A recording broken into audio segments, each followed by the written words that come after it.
Para você que vai acompanhar agora esse vídeo, não sai ainda não, porque nós temos aqui o professor Israel Arantes, ele que é mestre em saúde, ele entende tudo sobre o universo da terapia ocupacional, porque ele é terapeuta ocupacional e vai te contar como você pode melhorar as suas atividades de vida diárias, quais dicas você precisa pegar para entender um pouco mais sobre casos de autismo, como lidar com uma pessoa na terceira idade da melhor maneira para que ela se sinta mais independente. Mas quer saber mais sobre esse assunto? Então vem com a gente e fique por dentro.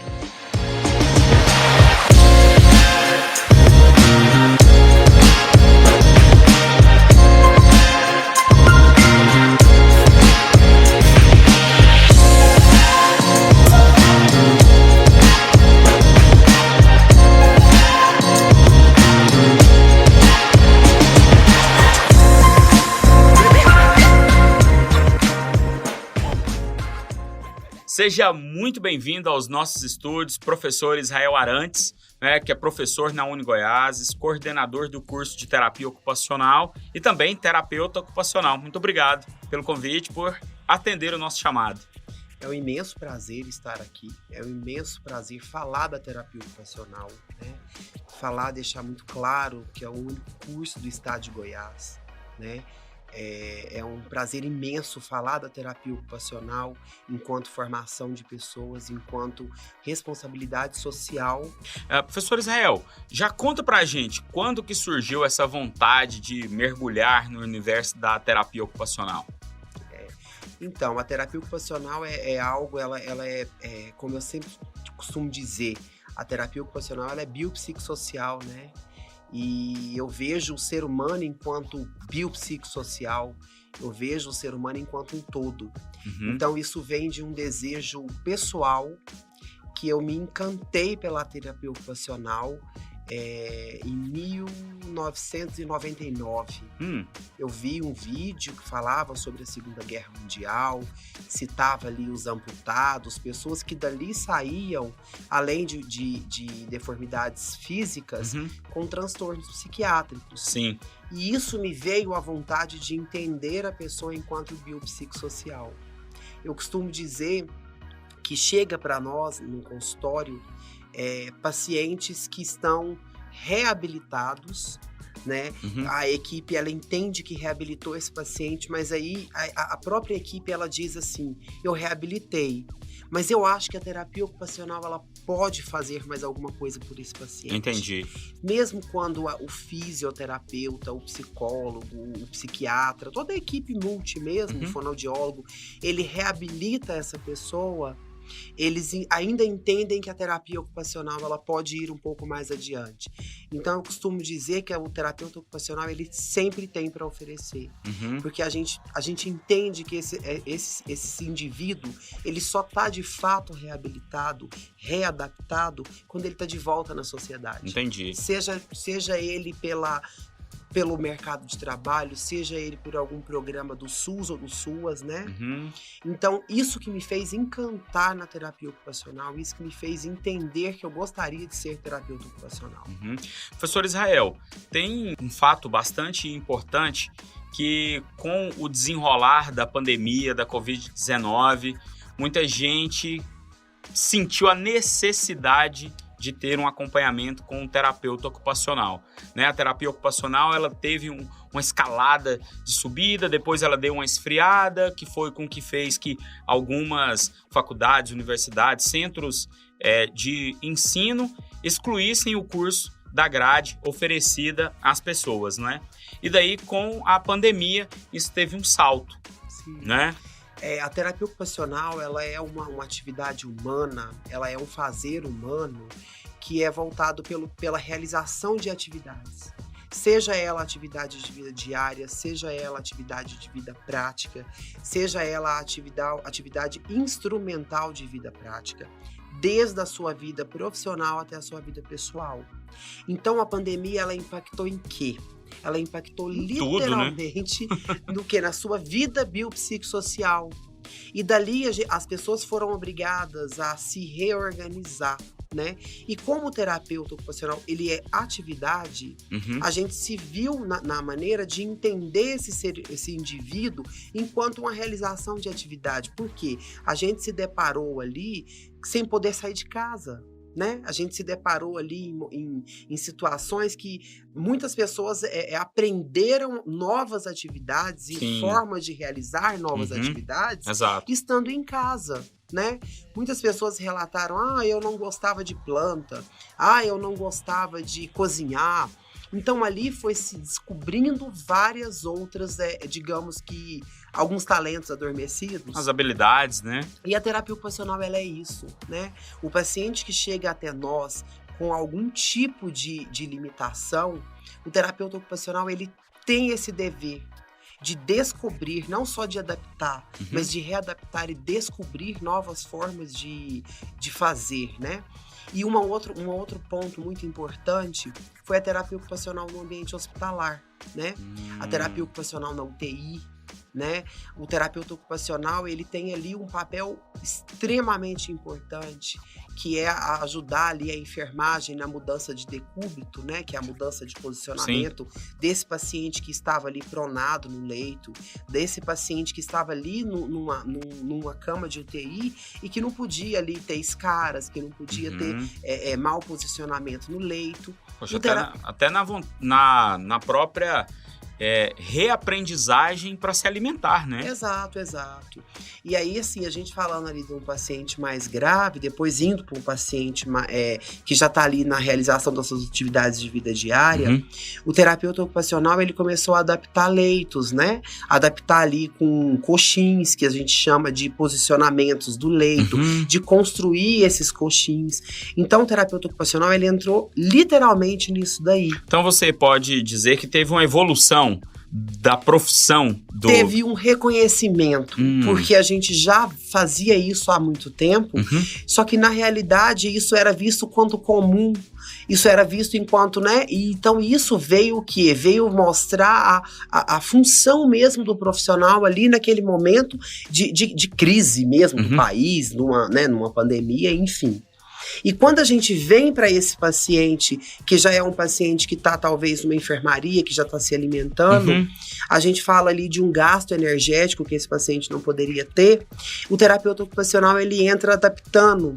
Ele entra engrossando o talher, ele entra adaptando o posicionamento para poder estar fazendo a alimentação, isso com ou sem a ajuda, às vezes, de um outro profissional, para estar ali fazendo aquele posicionamento no leito, para que esse paciente volte a ter aquela autonomia, né? Então isso precisa ter uma sensibilidade muito grande também do profissional, né? É de entender aquela situação, porque cada uma é única, não é? E saber, único. Exato, e saber como se adaptar da melhor maneira para atender com excelência aquele paciente que está precisando de alguém. Exatamente. E aí eu costumo dizer que não é um achismo, né?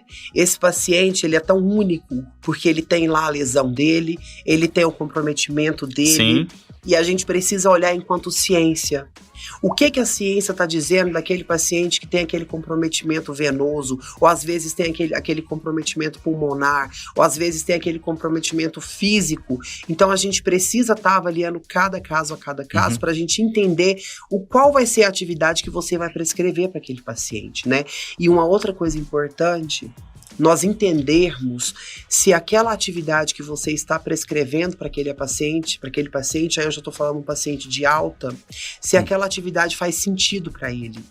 Por isso, quando eu falo o social, nós precisamos entender o social desse paciente para poder a gente resgatar e ver se aquela atividade faz sentido. Porque precisa fazer sentido na vida dele.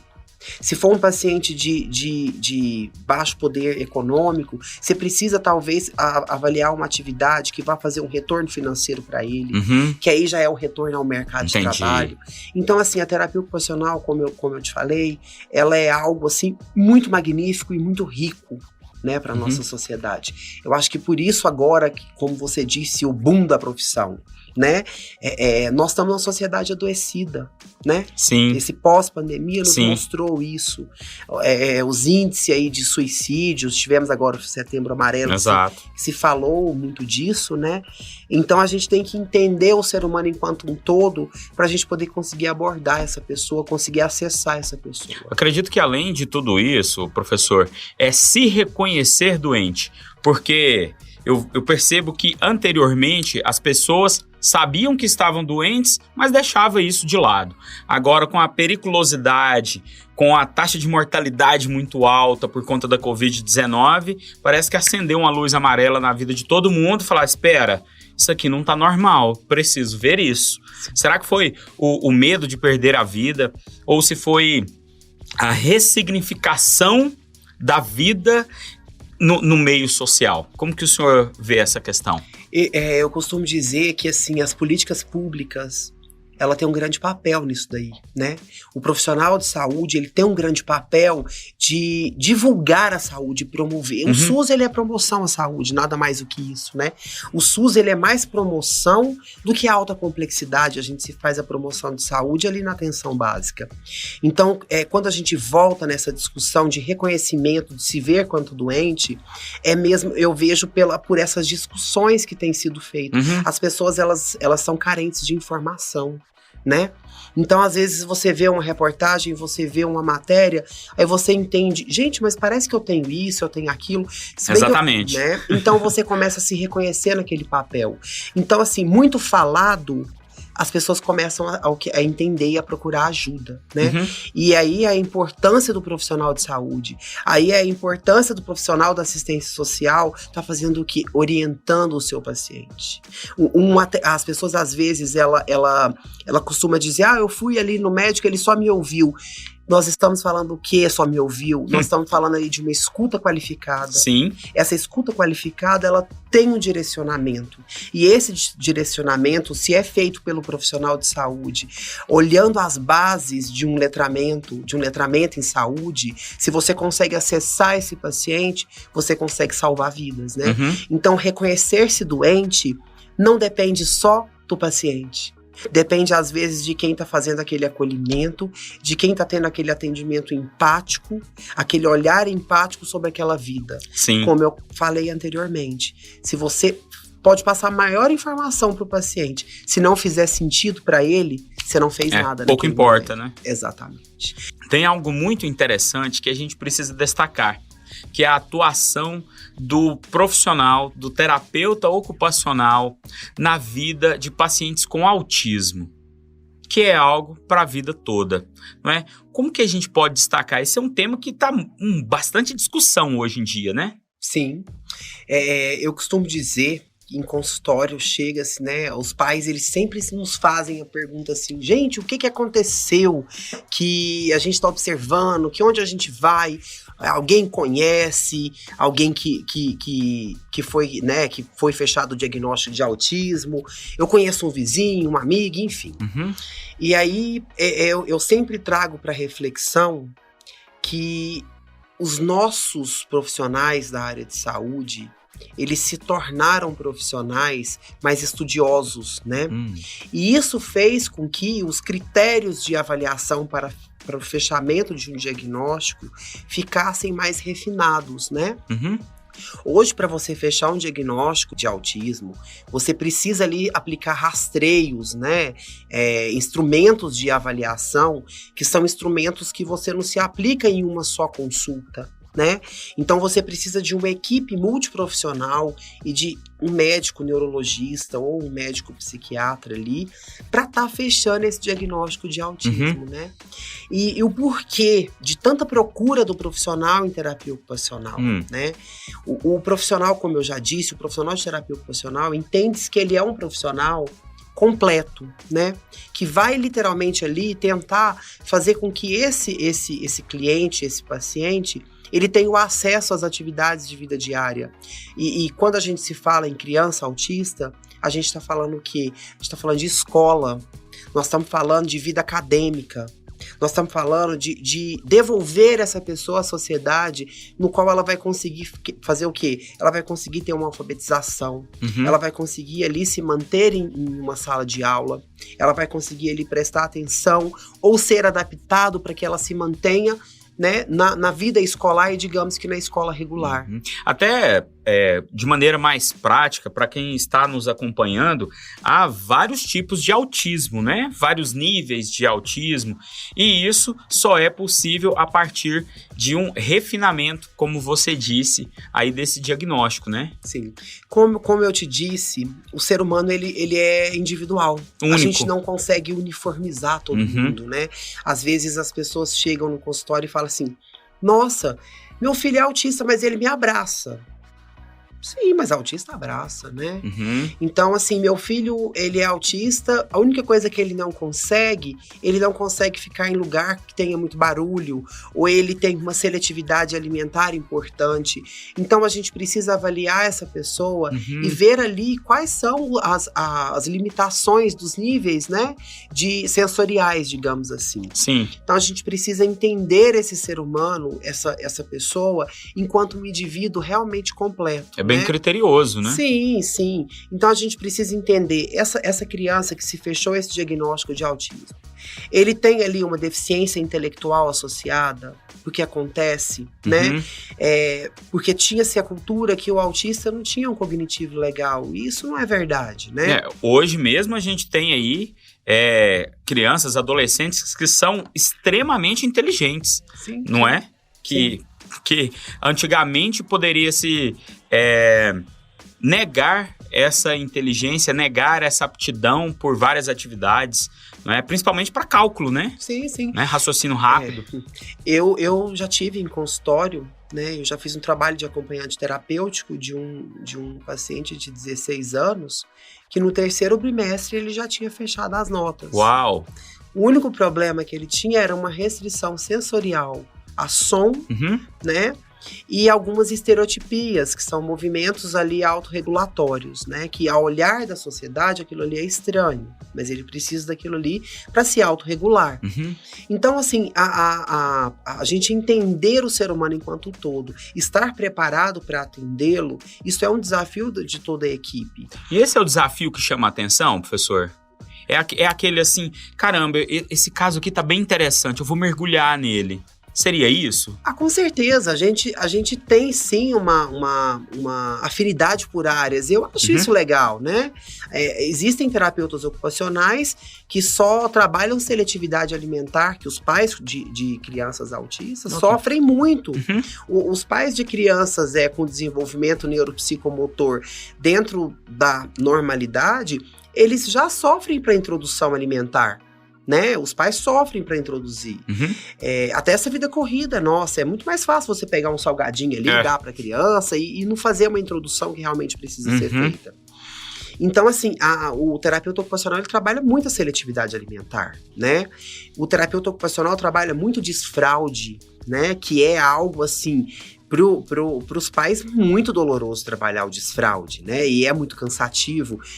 Ainda mais olhando pais que trabalham fora, pais que não têm, às vezes, aquele tempo de fazer o que precisa ser feito para ser feito um desfraude, sem muitos traumas, porque sem a informação, você traumatiza a criança, né? E isso, para quem já estuda autoconhecimento mesmo, sabe da importância desse processo, né? Exato. Então, assim, a gente vê ali, hoje, por que os consultórios estão lotados de encaminhamento e não temos profissionais, né? Nós temos filas de espera em plano de saúde, em pacientes particulares. Essa semana mesmo, passada, uma colega que já atende há 15 anos em consultório, ela falou, eu tô achando injusto a minha fila de espera. Tá me cortando o coração, caramba, mas eu não consigo atender, né? A gente tá, assim, desesperado mesmo, querendo que as pessoas venham fazer o curso, porque isso é uma responsabilidade social. Sim. Né? Isso é uma responsabilidade social. E o terapeuta ocupacional, ele tem, sim, esse papel, porque nós entendemos que essas crianças vão ser adolescentes. E esses adolescentes, eles vão ser adultos. Sim. E a gente precisa que essas pessoas ocupem papéis sociais, papéis ocupacionais. Uhum. Nós entendemos que essas pessoas precisam ocupar os espaços que ali estão para elas, né? E a terapia ocupacional é isso. A terapia ocupacional é formação acadêmica, né? A terapia ocupacional é sim readaptar para o mercado de trabalho, é sim readaptar para ocupar um banco de uma faculdade, Uhum. de uma universidade. Então, assim, sonhar em ser terapeuta ocupacional vem muito de encontro ao que os pais de crianças autistas desejam para eles, né? Para a vida deles. A maior preocupação das mães, dos pais de criança autista é assim, será que meu filho vai estudar? Será que meu filho vai se alfabetizar? Uhum. Será que eu vou conseguir manter meu filho? Será que só com um professor de apoio eu vou conseguir manter a vida acadêmica do meu filho? Isso é interessante, é uma análise bem bacana de a gente fazer, porque inclusive na Uni Goiás nós já tivemos alunas, na verdade, que se formaram em terapia ocupacional para ter mais possibilidades reais de cuidar dos filhos, né? Sim. Com autismo ou com algum tipo de déficit de atenção, locomoção e tudo mais. E isso faz muito sentido. Seria aqui uma evolução do ser pai, entender um pouco mais sobre terapia ocupacional? Eu costumo dizer para os...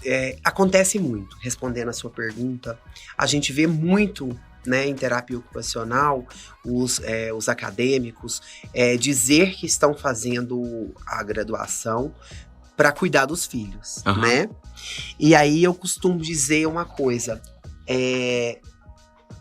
pai não trata, Uhum. né? Pai pode ter o conhecimento para poder estar ali direcionando o profissional que vai atender seu Uhum. filho, né? Mas acontece muito as pessoas começarem a graduação de terapia ocupacional porque tem um caso de autista na família, de autismo Uhum. na família, tem um caso, às vezes, de uma paralisia cerebral ou uma lesão encefálica adquirida, né? Sim. Então acontece muito isso, Então, sim, hoje a gente pode avaliar também que a população está envelhecendo mais. E hoje envelhecer com qualidade quer dizer ter mais capacidade, possibilidade de exercer as atividades de vida diário, de ter uma qualidade melhor com a família, de poder ir ao supermercado, de seguir uma vida mais independente. E o terapeuta ocupacional tem papel fundamental nisso, né? Sim, sim. A terapia ocupacional na geriatria, ela faz um trabalho maravilhoso, né? Eu costumo dizer, a questão da rotina para o idoso é algo que para eles é sagrado, né? Sim. E dali eles começam, sim, as suas demências, né? Um quadro demencial, alguns mais graves, alguns mais leves, as demências senis, né? E ali o terapeuta ocupacional, ele faz, sim, uma adaptação de rotina, né? A gente usa de recursos para adaptar a rotina, né? Você adapta ali uma rotina dele, você prega às vezes alguma coisa na geladeira, você adapta o horário de refeição, Uhum. você adapta a casa dele para que fique uma casa funcional de acordo com o que ele gosta de fazer. Que interessante. Né? Então, assim, você realmente olha o ser humano ali individual Uhum. e faz as adaptações necessárias para que ela consiga transitar com um grau de dependência não tão alto, porque o idoso ele não gosta de depender, né? De fato. Ele não gosta. Acho que quase ninguém gosta Sim. mesmo, né? Imagina quando você já tá idoso sabendo das suas limitações, Exatamente. Então ali você faz algo para que essa pessoa tenha o maior nível de autonomia possível, né? A gente fala de uma independência modificada. Digamos que você vai adaptar para que ele consiga executar, tomar suas medicações, Uhum. fazer as atividades que ele gosta de fazer. Olhando pelo lado físico mesmo, adaptando um banheiro, adaptando a casa para que fique algo funcional e que não coloque a vida em risco. A gente sabe que idoso acontece muita queda, Sim. né? Então a gente faz esse tipo de adaptação também, que é a adaptação de mobiliários que a gente fala. Sensacional isso, o professor Israel, porque muita gente que está nos acompanhando aqui pode, inclusive, não saber que o terapeuta ocupacional está habilitado e capacitado, acima de tudo, para prestar esse tipo de atendimento, né, de indicar qual a melhor maneira. Às vezes a altura de uma cama faz toda a diferença, não é? O formato da cadeira onde ele vai sentar todos os dias para se alimentar, não é? O formato do sofá, ou se vai ser uma cadeira de fio, se vai ser uma poltrona, não é? E tentar adaptar isso dentro da especificidade de cada um. Quando você menciona sobre casos de consultório, né, você poderia dar alguns exemplos aqui para ficarem claros assim? Eu já tive um paciente que chegou assim e a gente pôde indicar de tal maneira. Então, você pai, mãe, cuidador, vamos lá para essas dicas que são interessantes. Sim. Tenho exemplos maravilhosos de pacientes que eu já fui em loco mesmo, né? Saí ali do consultório, fui na escola para tentar entender. Porque quando a mãe traz para você o relato da professora, o relato da sala de aula, isso não fica tão palpável, né? Uhum. Então já fui sim em loco para poder entender. Eu estava adaptando o caderno de um paciente durante mais ou menos uns 2 meses, eu não estava vendo resultado. Uhum. Né? Eu adaptava aquilo ali, eu olhava, engrossava lápis, fazia isso, fazia aquilo. Eu estava fazendo um trabalho e a professora fazendo outro. Quando a gente se alinhou, esse menino hoje está alfabetizado. Que bacana. Entende? Que é uma comunicação, que às vezes uma coisa simples faz toda a diferença, né? E quando a gente vai lá para o paciente geriátrico, o paciente geriátrico, você precisa acessar a vida dele, tá? Esse paciente geriátrico, ele tem uma história de vida. Sim. Ele foi pai, provavelmente, ou não. Ele tem a gente tem que olhar tem seus costumes, tem suas manias, a né? sua espiritualidade. Sim. A sua religiosidade, que são 2 coisas totalmente diferentes. A gente precisa entender que profissão aquele idoso teve, pra gente entender o que você vai prescrever. Como que você vai indicar uma atividade para uma pessoa que ela passou a vida e ela nunca se interessou por aquilo? Pode ser que ela descubra algo ali, sim. Se ela descobrir, maravilhoso, né? Mas precisa fazer sentido para ela, né? Então, assim, a gente precisa, assim, olhar o ser como um ser todo, né? E a terapia ocupacional, ela tem esse clique, que aí é onde eu falo que é o diferencial das outras profissões, né? Eu já fiz passeios com pacientes meus, psiquiátricos, que é uma área que eu gosto muito de atender, né, a saúde mental. Vamos no supermercado fazer uma compra? Vamos entender como que é isso? Por que você está esquecendo? O porquê que não está sendo legal? Então, eu já tive, sim, pacientes de consultório que eu fui, sim, em loco com eles para o supermercado, fui para a praça, né? Eu fiz eu atendi muitos anos como AT na dependência química, né? A ter no transtorno mental grave, na esquizofrenia, no transtorno afetivo bipolar do humor. Uau. E nisso me trouxe a necessidade mesmo de ir em loco com esse paciente. Eu já tive em consultório pacientes que eram pacientes que o máximo que a gente conseguiria ir seria na pracinha próximo da casa dele. E eu já tive outro tipo de paciente que o desejo dele era ir numa orquestra. Já acompanhei pacientes meus psiquiátricos em audiências, né? Por quê? Porque isso aí é atividade de vida. Sim. Né? E a pessoa, se ela precisa desse acompanhamento para essa atividade que faz sentido para ele, ou que às vezes ele realmente precisa fazer, isso aí é papel do profissional de saúde. Sim. E por que eu cito a terapia ocupacional nesse contexto? Porque tudo isso é atividade.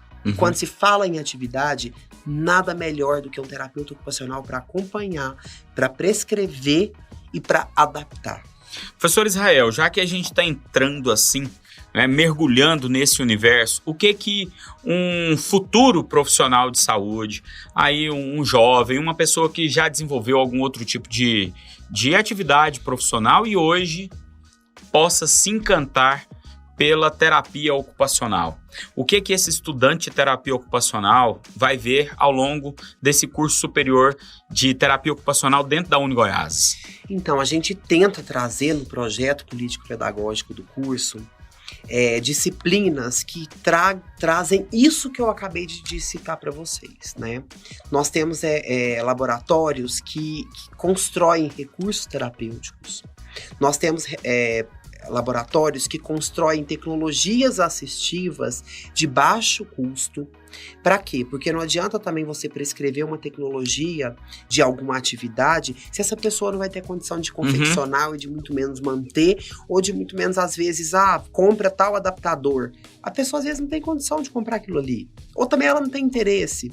E se você constrói a tecnologia com o validar do paciente e do familiar, você tem o quê? Você tem uma adesão maior. Essa pessoa utiliza essa tecnologia facilitadora. Vai ver sentido para a vida dela, Exatamente. Né? Então, nós temos inúmeras matérias que vêm de encontro a isso. Adaptação de imobiliário, a gente tem atividades e recursos terapêuticos 1, 2 e 3, que vai aí aos níveis, né? A gente faz a confecção desses recursos terapêuticos de acordo com a patologia da pessoa. Legal. Então, eu penso que a gente tenta trazer para esse estudante a realidade mais próxima, né? E o quantitativo de estágio que nós temos na rede de atenção, né? Básica e até a atenção especializada, traz com que essa pessoa entenda que ela precisa ali estar próximo desse paciente, e realmente fazer essa adaptação e readaptação. Legal. Que é o boom da terapia ocupacional. Essas aulas práticas, elas já são realizadas desde o primeiro período? Como que funciona? Então, a gente tem a partir do terceiro período essas aulas que são mesmo de construção de recursos e tudo mais, né? Então, assim, mas desde o primeiro período a gente tem disciplinas que já abordam ali os conceitos mais teóricos, mas nós temos sim, desde análise o primeiro... de cases ali também, análise de atividades e tudo mais, porque, como eu disse, a gente não prescreve qualquer atividade, né? Atividade que é boa para você não é boa para mim, não é boa para mim, às vezes para o outro, então a gente precisa entender aquilo ali. E existe uma coisa muito importante dentro da terapia ocupacional que se chama análise de atividade.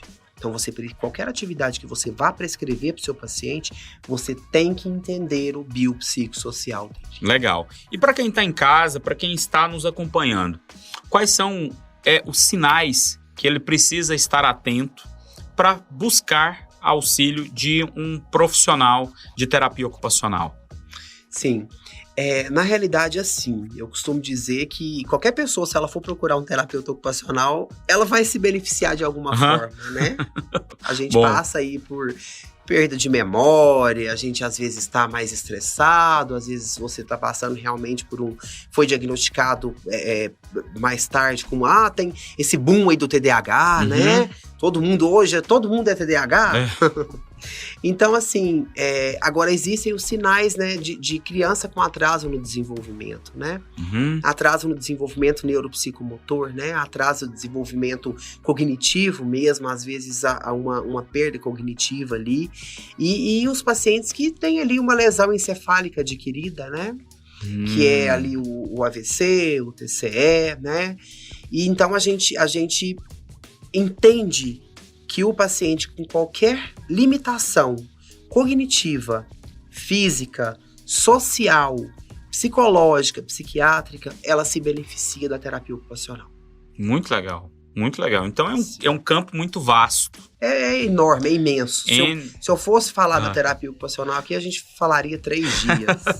N possibilidades, então, para quem aí está na dúvida de qual curso na área de saúde fazer. A terapia ocupacional, então, seria aí um universo de possibilidades de atuação. Com certeza.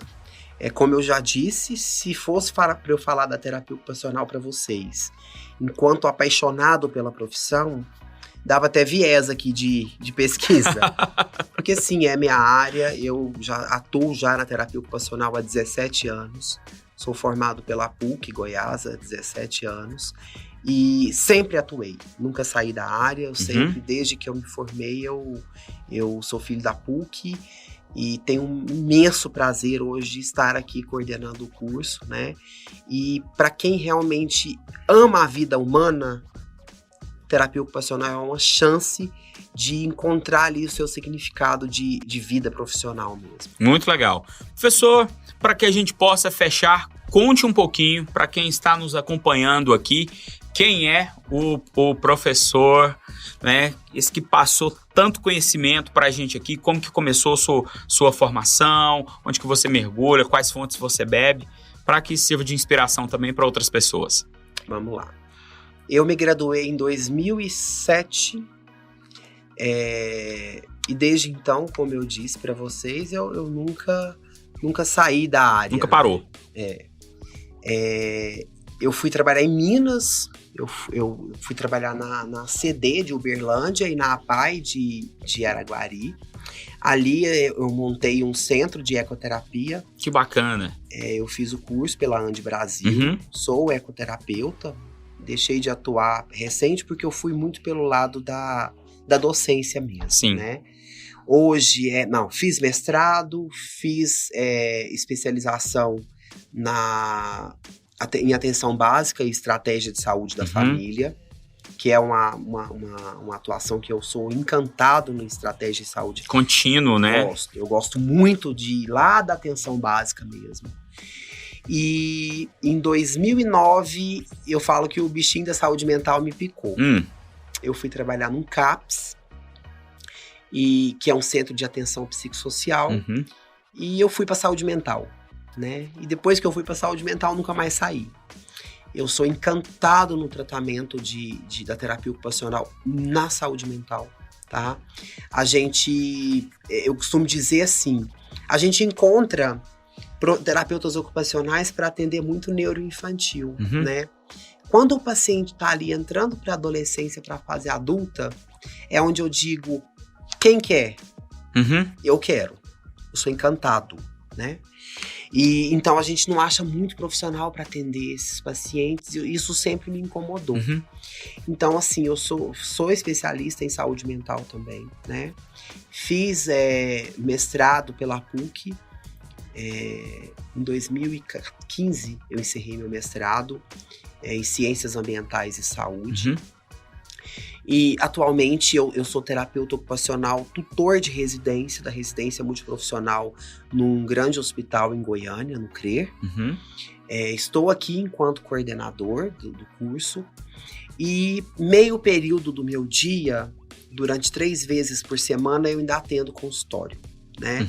Eu costumo falar assim, eu não vou deixar meus pacientes, não, deixa eu um pouco no consultório, que eu preciso do contato com o paciente. Claro. Tá? Então, assim, tô bem tendenciado a vida acadêmica, mas sou, sim, encantado pelo paciente. Eu acho que sem o paciente não existe ciência. A gente não constrói ciência, né? Como que você constrói ciência sem o paciente? Ele é o nosso instrumento de produção de ciência, né? E aí eu trago uma reflexão para os terapeutas ocupacionais. Hoje nós estamos com consultórios em filas de espera, tá? Só que isso é uma conquista ao longo desses 10 anos, né? Os últimos 10 anos da terapia ocupacional, mas que eu tenho percebido que os encaminhamentos estão chegando já sem encaminhamento para terapeuta ocupacional. Por qual motivo? Porque nós não estamos tendo um profissional no mercado de trabalho. Entendi. Né? Nós precisamos disso. Uma outra coisa interessante que eu costumo dizer, nós precisamos de docentes. O terapeuta ocupacional, ele precisa entender a terapia ocupacional enquanto ciência, né? Sim. Curso nenhum da área da saúde é achismo, né? Nós somos reconhecidos enquanto ciência. Nós precisamos, terapeutas ocupacionais, produzir ciência. Vamos produzir ciência. Certo? Isso aí. Eu imagino que é isso. Eu penso que estou pronto para qualquer outro convite. Estou aqui, tá? Para poder responder. Posso deixar meu e-mail, posso deixar meu contato. Ok. E estou aí disponível. Excelente. Muito obrigado, professor. Satisfação recebê-lo aqui. Todo né? E que esse bichinho da terapia ocupacional possa aí picar e cutucar, né? E chamar mais jovens e pessoas interessadas a mergulhar nesse universo que realmente é muito bonito a partir da explanação que o senhor fez. Muito obrigado. Eu que agradeço. Nossos pacientes precisam muito de vocês, futuros terapeutas ocupacionais. Vale destacar que o vestibular da UniGoiás está com as inscrições abertas. Mais informações pelo site www.unigi.edu.br ou então pelo WhatsApp 62 99608 7481.